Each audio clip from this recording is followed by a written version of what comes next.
हरे कृष्णा। विजया एकादशी की यह पावन कथा और भगवान श्री हरि विष्णु की महिमा का वर्णन सुनकर मन अत्यंत प्रसन्न और भक्तिमय हो गया। आपकी श्रद्धा और इस सुंदर प्रस्तुति के लिए साधुवाद। जैसा कि आपने कहा, मैं इसी पावन कथा को एक नए और भावपूर्ण स्वरूप में पुनः यहाँ प्रस्तुत कर रहा हूँ। विजया एकादशी, जीवन के हर संघर्ष पर विजय की गाथा। फाल्गुन मास के कृष्ण पक्ष की ये पावन तिथि विजया एकादशी के रूप में पूजी जाती है। जैसा इसका नाम है वैसा ही इसका पुण्य प्रताप है। ये भक्त को कठिन से कठिन परिस्थितियों में विजय का वरदान देती है। यह केवल एक उपवास नहीं बल्कि आत्मविश्वास और ईश्वरीय शक्ति को प्राप्त करने का मार्ग है। धर्मराज युधिष्ठिर और श्री कृष्ण का संवाद।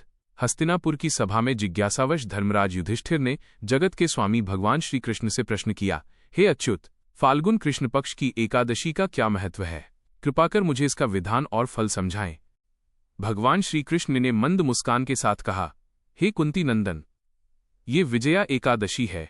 इसके व्रत के प्रभाव से मनुष्य के समस्त पापों का नाश होता है और उसे अजय होने का वरदान मिलता है। प्राचीन काल में स्वयं मर्यादा पुरुषोत्तम श्री राम ने भी रावण पर विजय पाने के लिए इस दिव्य व्रत का पालन किया था। त्रेता युग की कथा, राम सेतु और विजया एकादशी। जब भगवान श्री राम माता सीता की खोज में समुद्र तट पर पहुंचे तो सामने अपार जलराशि मार्ग रोके खड़ी थी। रावण की लंका तक पहुंचना असंभव प्रतीत हो रहा था।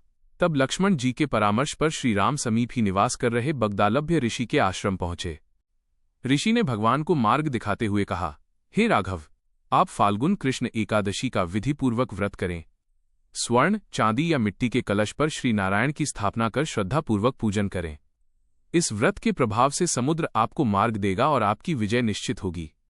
भगवान श्री राम ने पूरी वानर सेना के साथ इस व्रत को किया।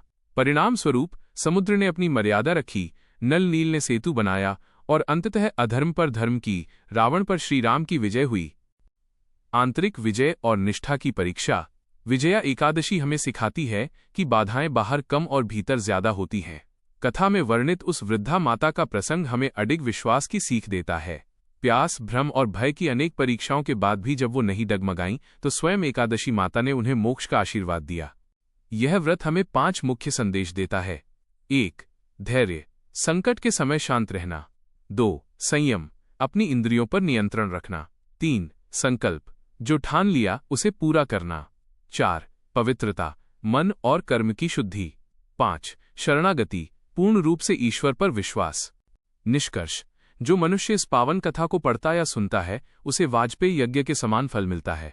भगवान विष्णु की कृपा से उसके जीवन के सारे अवरोध दूर हो जाते हैं। बोलो लक्ष्मी नारायण भगवान की जय।